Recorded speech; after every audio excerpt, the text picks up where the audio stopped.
Aw guys, wala. Oh.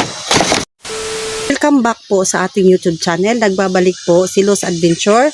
At before po natin umpisahan ang ating video ay inaanyayahan ko po muna kayong mag-like, mag-subscribe at i-share ang aking video para sa ating mga kasamahan dyan at ma-info po ang lahat ng mga viewers natin na tumatangkilik po sa ating video. Kaya guys, bago po ako mag-umpisa ay magpapasalamat po ako ng napakarami sa inyo.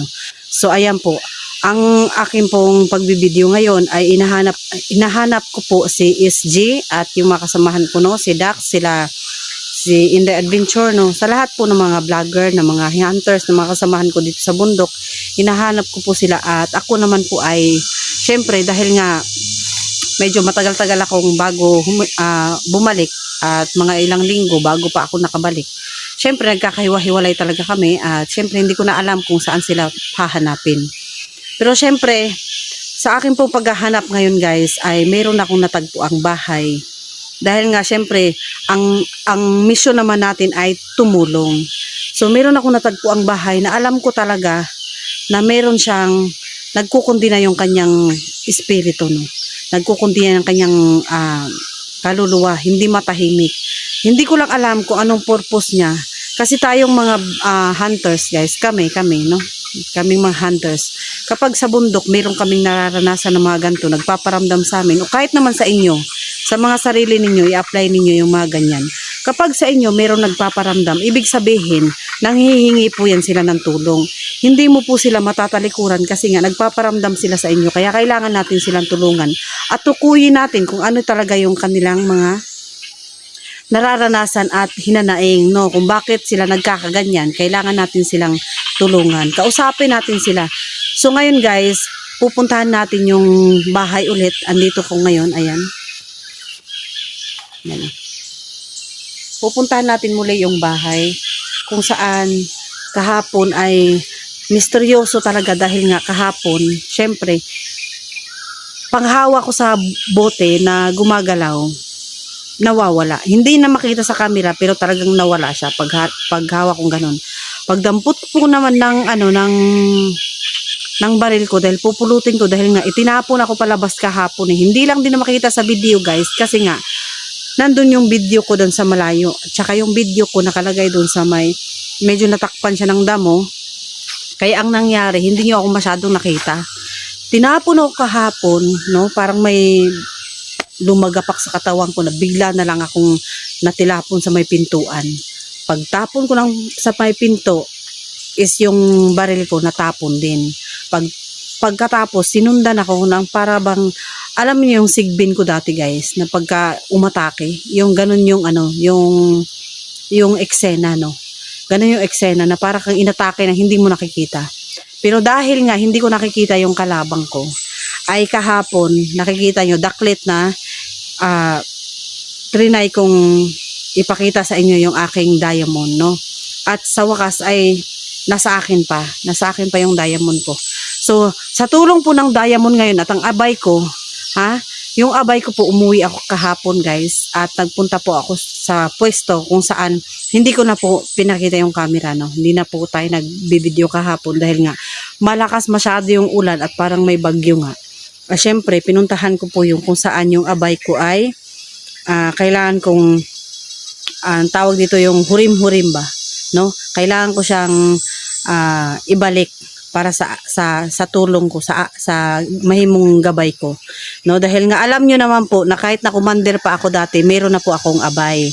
So ayan, yung abay ko ngayon ay ibabalik ko po yung abay ko ngayon sa tulong naman ng ayan, yung hindi natin nakikitang elemento dyan, no. Ako po, sabi ko sa inyo, kaya kong kumawala, yung mawala na hindi ako nakikita. Pero yung mga kapwa ko na talagang malalim na talaga yung kapangyarihan nila, hindi ko na sila nakikita. Yung dumaan ba sa pagkapatay, yun, malamang yung nandyan, dahil hindi ko siya nakita, dumaan na po yan sa pagkapatay, no? Dumaan na yan. Ako naman po, hindi ako namatay. Hindi naman talaga ako namatay, no? Yung video ko dati na nasunog ako, yun guys, dito tayo kasi medyo, yung video ko po dati guys, na nasunog ako, hindi naman po talaga ako yun. Alam nyo naman po na ginamit lang yung katawan ko. Kaya ako po, hindi po talaga ako dumaan sa yung namatay ako, ganun. Hindi po ako dumaan sa namatay ako. Ayan, yung sinunog ako, yung sinunog ako dati, yung commander pa ako dati, yung sinunog ako, meron din akong agimat noon, kaya nakawala din ako sa pagsunog sa akin nila 44. So, hindi po ako nasunog doon, hindi ako nasunog, nakawala ako doon, kasi meron din akong agimat. Kaya hindi po ako dumaan sa pagkapatay guys, tapos nabuhay ako, hindi. Yung nandito, kaya ako gumamit ng abay at binalik ko yung abay ko kasi nga, yung dito, yung bahay na to dito, dumaan sa pagkapatayan na malamang yung babae dyan na umiiyak na nasa video kahapon. Narinig ko lang din, hindi ko narinig while na nagbi-video ako. Hindi ko narinig. Pero nung inedit ko na yung video at i-upload ko na, doon ko lang narinig yung babae na umiiyak, no. Tapos may matanda na umuubo siya. Yung ganon. So, syempre guys, dahil nga naranasan nila yan, dahil na nagpaparamdam sila sa akin ng ganyan, ibig sabihin, meron silang gusto ipahiwatig. Kaya hindi ko basta-basta tatalikuran na, opo, hinahanap ko po si SJ. Mayroon pong nag-comment sa akin na, umalis ka na dyan, sabi ng tao po, wala nga tao eh. Umalis ka na nga, sabi niya sa akin, kaya umalis ka na, hanapin mo na sa SJ. Si SJ po, lahat po kami is naghahanap kay SJ.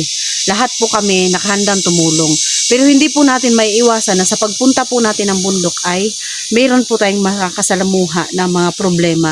At yung problema na yan guys, magiging balakid sa buhay namin yan kapag hindi namin yan pagtuunan ng pansin. Kaya babalikan po natin ang area na to at samahan niyo po akong tuklasin kung ano talaga yung problema niya. So mag-isa na lang po ako ngayon at kahapon nga inawala yung baril ko. Ay mag-isa ako ngayong pupunta ng walang baril. Pero meron akong abay. Meron akong abay. Yan. Hindi niyo po makikita yung abay ko guys. Pero ayan, andyan po yung abay ko. No?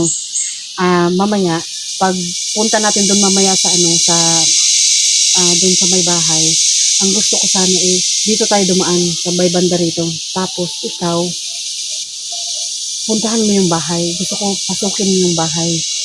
Tapos, alamin mo kasi makikita mo naman 'di ba yung makikita mo naman yung kung anong meron sa loob ng bahay. Then inform mo sa akin kung anong gagawin natin, ha? Ganun yung gagawin mo. Tapos huwag ka lang magpahalata. Tapos minsan samahan mo ako. Basta pagkatapos ng mission mo, balikan mo lang ako. Balikan mo agad ako kung anong, para at least ako naman alam ko yung gagawin ko kasi nga yung abay ko guys, siya talaga yung nakakaalam ng kung ano yung nakikita niya na hindi ko nakikita, no. So, kasi yung mga dumaan na sa pagkapatay, 'di ba? Hindi ko na makikita 'yon. Hindi ko na unless kung 'di ba? Unless kung mamatay muna ako, 'di ba? O yan. Kaya tara na. Tara na. Yan. Ayan, alis tayo guys. Ayan. Since naka-front yung camera ko, ibabak ko muna, no. So, hintayin niyo yung para at least makita niyo yung banda ron. Wala akong ibang kasama guys, kundi yung abay ko lang. One day, i-reveal ko sa inyo yung abay ko, pero hindi yung makita talaga siya na no. I-reveal ko rin sa inyo, para at least makita niyo man lang. Hindi yung sabihin niyo ba, para akong baliw. Yung abay ko natawa. Para akong baliw na sabihin na mayroong kasama, wala naman. Yun, kasi hindi nakikita, no? Hindi nakikita, yeah. I-reveal ko one day sa inyo yung abay ko. So, punta muna tayo. Tara na. Ready ka na? Okay, tara. I-front ko yung camera ko, guys, ha. Yan. So, yan. Front natin yung ating camera. Hindi tayo may lapan.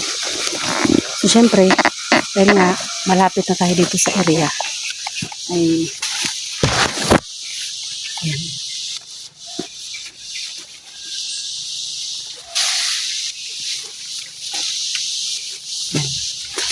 Dahan lang tayo.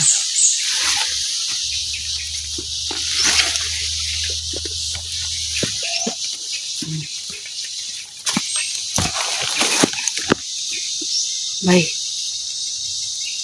Ano ka na? Mauna ka na.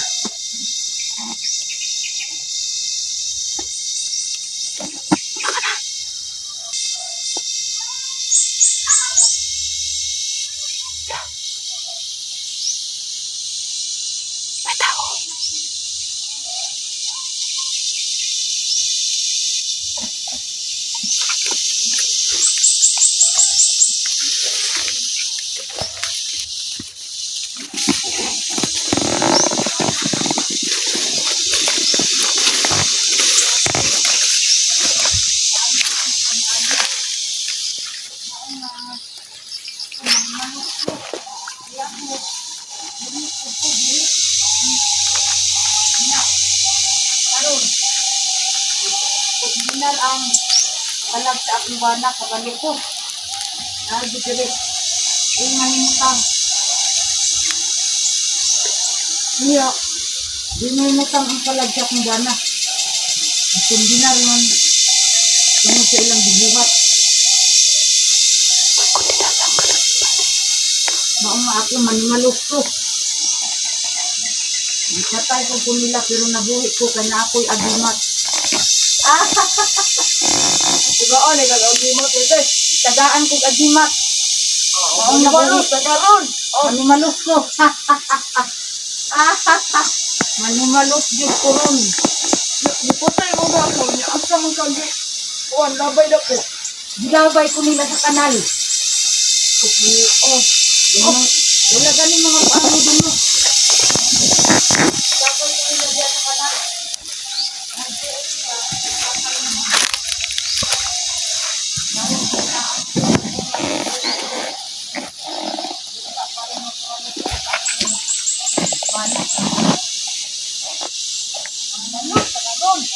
Manok dito ron. Manok ko silang bibuhat sa aking bana. Kapag may mga anak ko. Ito, ipatay sa mga sundalo. Kapag sila tayo, pwede sana. Wala mga kuangod ng mga sundalo doon.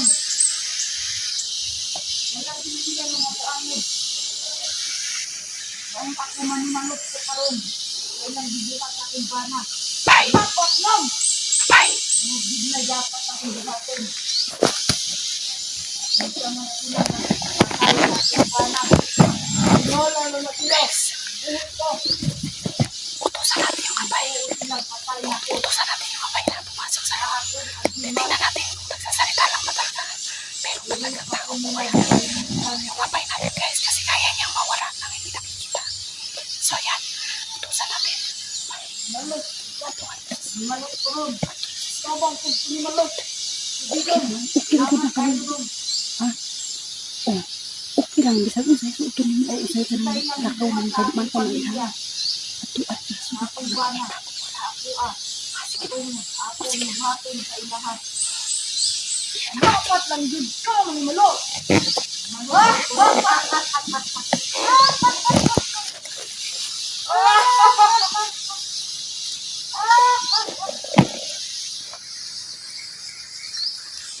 Dinungguan ako, wala dito gagawin sir. Wala, kanakalitan man yun. Kanakalitan man yun, itabot ang mga sundalo. Pumasok na yung abay ko guys. Manita.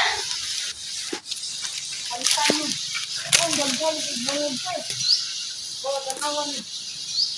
Ganawan yung balayan. Ilang dibuhat. Arap-arap ka nilang mga yun. Mga sundalo sila. Ang mga kapor, ang mga bumbo, yan. Nagsipa na. Awan yung kapal. Awan yung payag. Mapaypayag pa ng balay. Ilang gitang buka. Labot ka lang doon. Kalapot yung mga sundaluhan eh. Kung sa may sala na mo. Kung sa'y sala na mo. Naging anak nila. Karoon manimalok ko. Manimalok ko sa ilang buhat. Sa aking pamilya. Yung balayan dito niglaan. Kaya kabalo ko na diri ang aking bala. Kung dinar ang palag. Wala minit ang tumisi lang.